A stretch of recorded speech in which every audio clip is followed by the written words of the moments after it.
살면서 많은 것에 집착하여 내 마음이 흔들린 적은 없는가? 우리는 주변의 외부의 것에 집착하거나 신경이 쓰여 늘 힘든 인생살이를 한다. 이럴 때 내 마음을 편안히 하는 것은 무엇이 있는가? 선수들이 중요한 경기에 나설 때 마음을 비운다는 말을 하는데 그것은 올바른 방법이다. 선수가 말한 것처럼 진실로 마음을 비우고 경기에 임하면 좋은 결과를 얻을 수 있을 것이다. 그러나 말처럼 잘 되지 않는다. 자신의 실력을 충분히 발휘하지도 못한다. 오히려 더 좋지 않은 결과가 나온다. 왜 그럴까?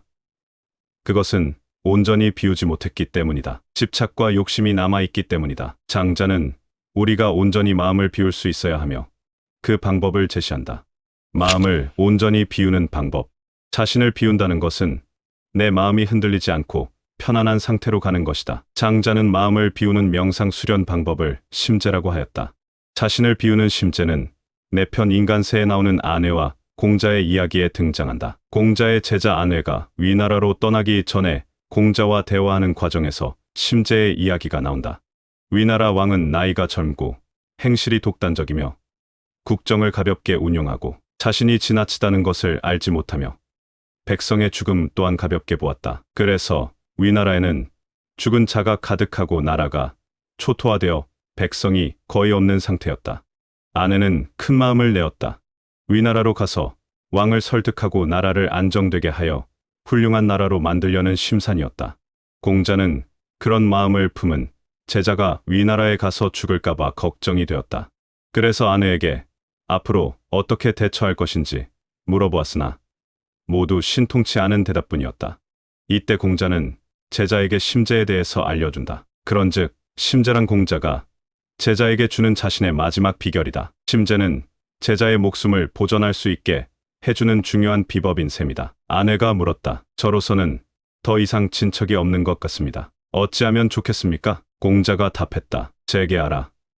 내 너에게 이르노니 유의로 하려 하니 쉽게 이루어지겠느냐? 그 방법으로는 하늘도 자라지 못할 것이다. 아내가 물었다. 저의 집이 가난하여 술을 마시지 못하고 매운 채소를 먹지 못한 지가 수개월이 되었습니다. 이 정도면 제게 한 것이 되겠습니까? 공자가 답했다. 그것은 제사 때의 제계이지 마음의 제계는 아니다. 아내가 말했다. 감히 마음의 제계에 대해 여쭙고자 합니다. 공자가 답했다. 그대의 뜻을 하나로 하여 귀로 듣지 말고 마음으로 들어라. 다음에는 마음으로 듣지 말고 귀로 들어라. 귀는 듣기만 할 뿐이고 마음이란 느낌을 받아들일 뿐이다. 그러나 귀는 텅 빈 사물을 응대하는 것이다. 오직 돈은 텅 빈 곳에 모이고 또 머무는 것이니 텅 비게 하는 것이 마음의 제계, 즉 심재이다. 아내가 말했다. 제가 아직 가르침을 받지 못했을 때는 제 자신을 가득하게 했습니다. 이제 가르침을 받고 따르니 비로소 저의 존재를 잊게 되었습니다. 가히 텅 비었다고 할 수 있겠습니다. 우리는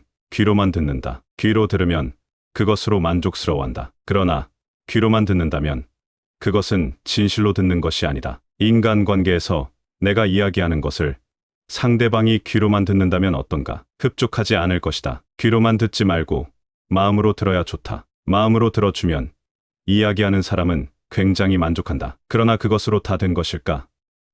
그렇지 않다. 귀로 듣거나 마음으로 듣는 것은 무의로 듣는 것이 아니다.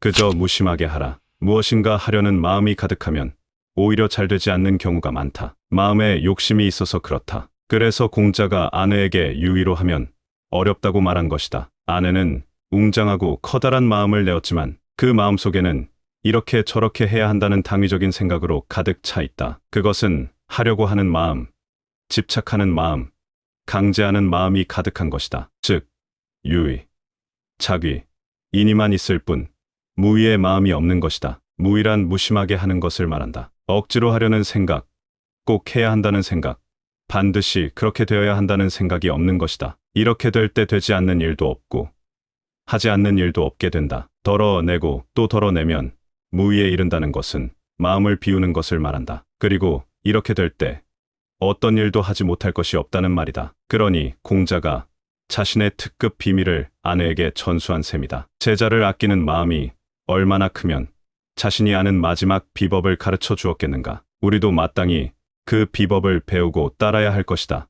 우주의 기는 텅 빈 곳에 모인다. 아내도 처음에는 심재에 대해서 몰랐다. 그저 술을 마시지 않고 매운 채소를 먹지 않는 것으로 되는 줄 알았다. 몸과 마음을 깨끗이 하고 부정한 일을 멀리하는 제사 때의 제계로 알았다. 물론 제사를 지내기 위해서 제계를 하는 것도 좋은 마음의 수행법이다. 제사를 지낼 때 어떻게 하는가? 깨끗하게 목욕을 하고 옷을 깔끔하게 입는다. 욕이나 험담도 삼간다. 비록 잠시뿐이지만 향을 사르고 절을 하고 술을 따를 때는 마음속에 그 어떤 잡스러운 생각도 없다. 그러나 심재는 아내가 아는 술과 매운 채소를 먹지 않는 방법에서 한 걸음 더 나아가야 한다. 공자가 이야기한 심재에는 한 가지 중요한 요소가 있는데 그것은 바로 기다. 기는 우주 만물에 편재되어 있는데 그 기로 무위의 텅 빈 상태를 이루는 것이다. 우리는 기에 대해서 잘 알지 못한다. 그것이 무엇인지, 어떻게 하면 생기는지,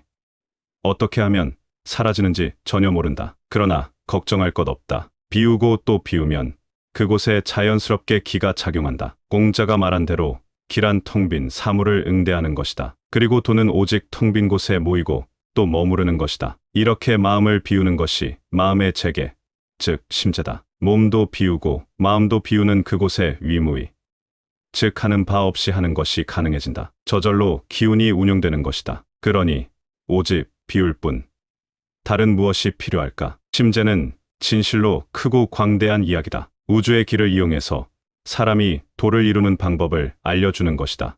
빈 배처럼 비우고 나아가라. 도의 길은 하루하루 덜어내는 것이고 마음을 비우고 또 비우면 모든 것이 저절로 이루어진다. 우리는 이제 마음속에 아무것도 없는 텅 빈 공간이 생기도록 자신을 허락할 수 있어야 한다. 내가 가진 것을 다 비워야 한다. 비우고 또 비워 더 비울 것이 없을 정도로 비워야 한다. 그래야 그곳에 새로운 것이 들어올 수 있다. 도가 자리할 수 있다. 우리는 모두 귀로만 들으면서 모든 것을 다 들었다고 말한다. 그러나 이는 가장 아래 단계에 듣는 것이다. 그보다 한 단계 높은 것이 마음으로 듣는 것이다. 그러나 이는 귀로만 듣는 것보다 낫지만 아직 온전한 것은 아니다. 마음이란 느낌을 받아들일 뿐이다. 우리는 오로지 귀로 들어야 한다. 그래서 그 들은 것이 나에게 수없이 많이 들어와서 자리를 차지해도 결국 아무것도 없는 상태가 되도록 해야 한다. 아무리 들어도 들은 게 없는 상태가 될 때 고가 모이고